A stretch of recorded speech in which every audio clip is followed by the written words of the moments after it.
Sir నమస్తే. నమస్కారం అండి. చంద్రబాబు గారిని కలవటం జరిగింది. అవును. నేను సోషల్ మీడియా ద్వారా ఇమేజ్‌ని కూడా చూశాను యాక్చువల్లీ. అవును. మీరు ఆ సమస్యల్ని ఆయన దృష్టికి తీసుకెళ్ళినప్పుడు ఆయన వైపు నుంచి ఎటువంటి ఫలితం వచ్చింది? ఏదైనా ఉందంటారా? అసలు ఫలితం ఉందా? ఖచ్చితంగా ఉందండి. అండ్ ముఖ్యమంత్రి గారికి మీడియా ముఖంగా నేను ఖచ్చితంగా ధన్యవాదాలు తెలుపుకుంటాను. ఎందుకంటే గతంలో మాకు ముఖ్యమంత్రి గారు 5 ఏళ్లలో ఏ రోజు కూడా మాకు అపాయింట్మెంట్ ఇచ్చింది లేదు.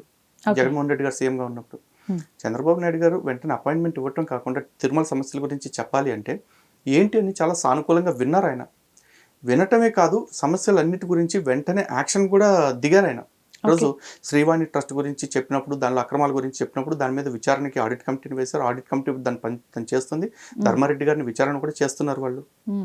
దాని ఏంటండి ఫలితం అసలు ఈ శ్రీవాణి చెప్తానండి. ట్రస్ట్? ఓకే. దాంతోపాటు ఈ లడ్డూలు వ్యవహారం ఏదైతే ఉందో, అంటే లడ్డూలు లిమిట్ చేయటం, రోజుకి ఒకటే ఇవ్వాలి ఒక భక్తుడికి.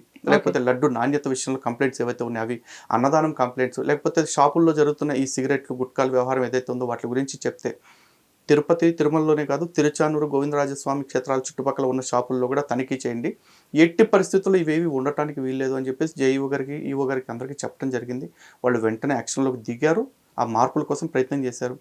తిరుచానూరులో కూడా ఏవిఎస్ వీజీఓ సతీష్ గారు అని చెప్పేసి ఉంటారు. చాలా యాక్టివ్‌గా వెళ్ళారు. ఆ షాప్స్‌లో ఉన్న అన్నిటిని పట్టుకున్నారు. వాటిని రోడ్డు మీదకి తీసుకురావడం జరిగింది. అదేవిధంగా తిరుచానూరు మాడవీధుల దగ్గరలో ఉన్న మాంసం దుకాణాలు ఏవైతే ఉన్నాయో వాటిని కూడా వెంటనే సీజ్ చేయించారు పంచాయతీ అధికారులతో కలిసి.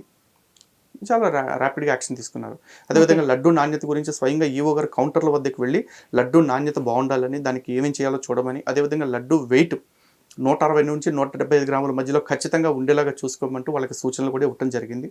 వెల్ అండ్ గుడ్, అంతా బాగుందండి. సీఎం గారు చెప్పిన వెంటనే సీఎం గారి పేషి నుంచి ఎక్స్ఎమ్మెల్సీ జనార్దన్ గారు వాళ్ళందరికీ సూచనలు ఇవ్వడం జరిగింది, మాట్లాడారు. ఇప్పుడు మీరన్నారు శ్రీవాణి ట్రస్ట్ స్కామ్ అవునండి. అని. అసలు ఏంటండి ఇప్పుడు శ్రీవాణి ట్రస్ట్ ద్వారా ఒకటి ఏర్పాటు చేసి చాలా పెద్ద మొత్తంలో అమౌంట్ స్కామ్ చేయటం జరిగింది అని పెద్ద ఎత్తున వార్తలొస్తున్నాయి. అసలు అవునండి. ఏంటి దాని గురించి? నిజానికి శ్రీవాణి ట్రస్ట్ అంటే దాని పూర్తి పేరు వచ్చేసి శ్రీవారి ఆలయ నిర్మాణం ట్రస్ట్ అండి. ఓకే. ఇది 2019లో జగన్మోహన్ రెడ్డి గారు అధికారంలోకి వచ్చిన తర్వాత ఈ ట్రస్ట్ ఏర్పాటు చేశారు.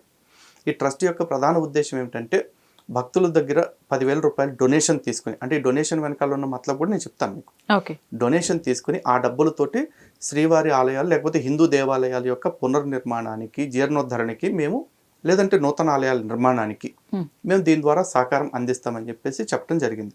అయితే అప్పటిదాకా ఏముండేదంటే తిరుమలలో దర్శనాలు కావాలి అనుకున్న వాళ్ళు దళారులను ఆశ్రయిస్తూ ఉండేవాళ్ళు.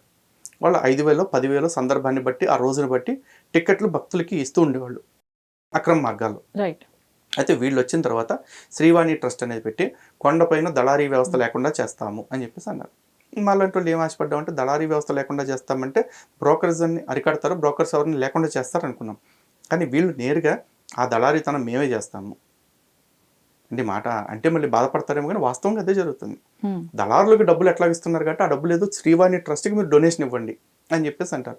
ఆ శ్రీవాణి ట్రస్ట్కి నేను 10,000 డొనేషన్ ఇచ్చాను అనుకోండి, నా 10,000 శ్రీవాణి ట్రస్ట్ యొక్క అకౌంట్లోకి వెళ్ళవు నేరుగా. అది 2 అకౌంట్స్ ఉంటాయి. ఒకటి జనరల్ అకౌంటు, 2 కార్పస్ అకౌంటు. దానిలోకి 5,000, దీనిలోకి 5,000 స్ప్లిట్ అవుతాయి. ఈ స్ప్లిట్ చేసిన 5,000 నుంచి మళ్ళీ ఇది ఎన్ని టికెట్లు ఇస్తున్నారు అనేది ఈ రోజుకి కూడా ప్రపంచానికి చెప్పరు వాళ్ళు.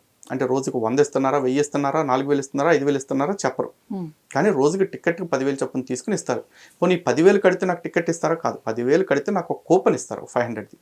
ఆ ₹500 టికెట్ తీసుకుని నేను దర్శనానికి వెళ్ళొచ్చు. అంటే టికెట్ వాల్యూ 500. కానీ ఆ ₹500 టికెట్ నా చేతికి రావాలంటే నేను 10,000 కట్టాలి. ఓకే. నేను 10,000 ఖచ్చితంగా కట్టాలి. నా ఇష్టపూర్వకంగా నేను ఇచ్చాను అనుకోండి, అది డొనేషన్. నీకు ఈ టికెట్ కావాలంటే నువ్వు ఇవ్వాలి అంటే దాన్ని డొనేషన్ అని అంటారంటే మరి అదే రకమైన డొనేషన్ నాకు ఇప్పుడు దాకా అర్థం కావట్లేదు. కానీ కర్మగాలి వాళ్ళు దాన్ని కూడా డొనేషన్ అని చెప్తున్నారు. ఇలా శ్రీవాణి ట్రస్ట్ ద్వారా రోజుకి కనీసం 2,000 టికెట్లు ఇచ్చినా కూడా, టికెట్కి ₹10,000 తీసుకున్నా కూడా ₹2,00,00,000 అవుతుంది. మరి ₹2,00,00,000 దీనికి అవుతున్నప్పుడు మరి నెలకు ఎంత అవుతుంది? 60 కోట్లు అండి. సంవత్సరానికి 370 కోట్లు. సారీ, సంవత్సరానికి 700 కోట్లు, ఆల్మోస్ట్ 750 కోట్లు అవుతుంది. మరి సంవత్సరానికి 750 ఏది నేను హీనపక్షం 2,000 టికెట్లు లెక్కేస్తే మరి సంవత్సరానికి 700 కోట్లు దీని మీద అవుతున్నప్పుడు ఈ 5 ఏళ్లుగా ఎంత అయి ఉంటుంది? ఎంత ఆదాయం వచ్చి ఉంటుంది? ఎంత ఆదాయం వచ్చినప్పుడు ఎన్ని దేవాలయాలు మీరు ఆంధ్రప్రదేశ్లో కట్టించారు?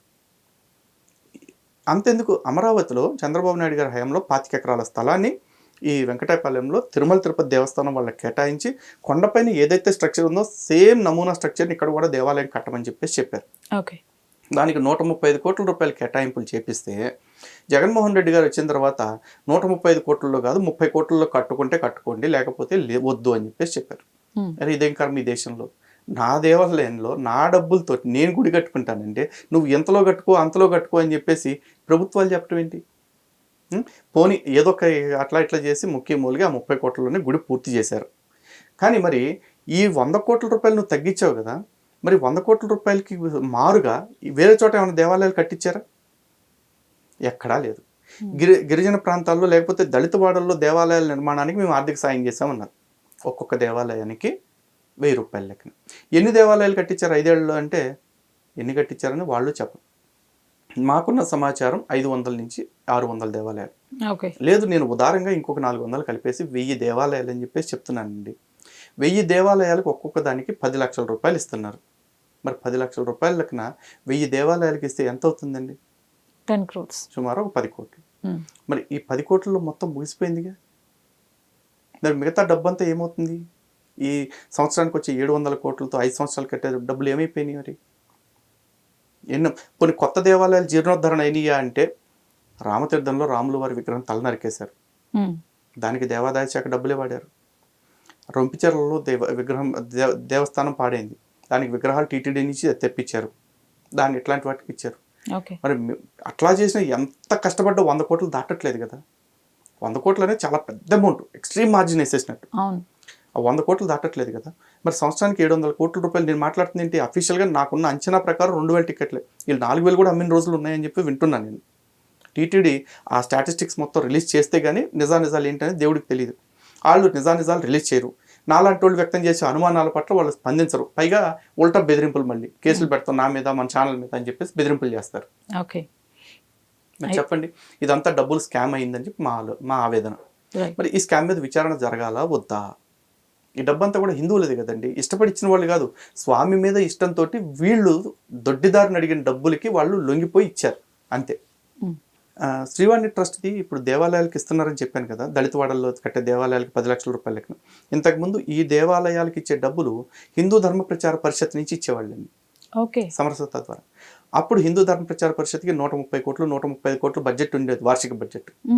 మరి ఈ రోజున శ్రీవాణి ట్రస్ట్ వచ్చిన తర్వాత శ్రీవాణి ట్రస్ట్ నుంచి మీరు డబ్బులు ఇస్తుంటే హిందూ ధర్మ ప్రచార పరిషత్ నుంచి కట్టిస్తున్న దేవాలయాల లెక్క ఏమైంది? ఆ దేవాలయాలకు వెళ్తానికి కేటాయిస్తున్న డబ్బులు ఏం చేశారు? ఈ రోజు కూడా హిందూ ధర్మ ప్రచార పరిషత్కి సంవత్సరానికి 150 కోట్ల పైచిలకు నిధి పెడుతూనే ఉన్నారు ఇంకా. మరి ఆ డబ్బులు ఏమవుతుంది? ఈ లెక్కలన్నీ కూడా గాలిలోనే ఉంటున్నాయి. ఇవి ప్రశ్నిస్తుంటే వాళ్ళు శ్వేతపత్రం ఇవ్వకపోగా మా మీద మళ్ళీ బెదిరింపులు.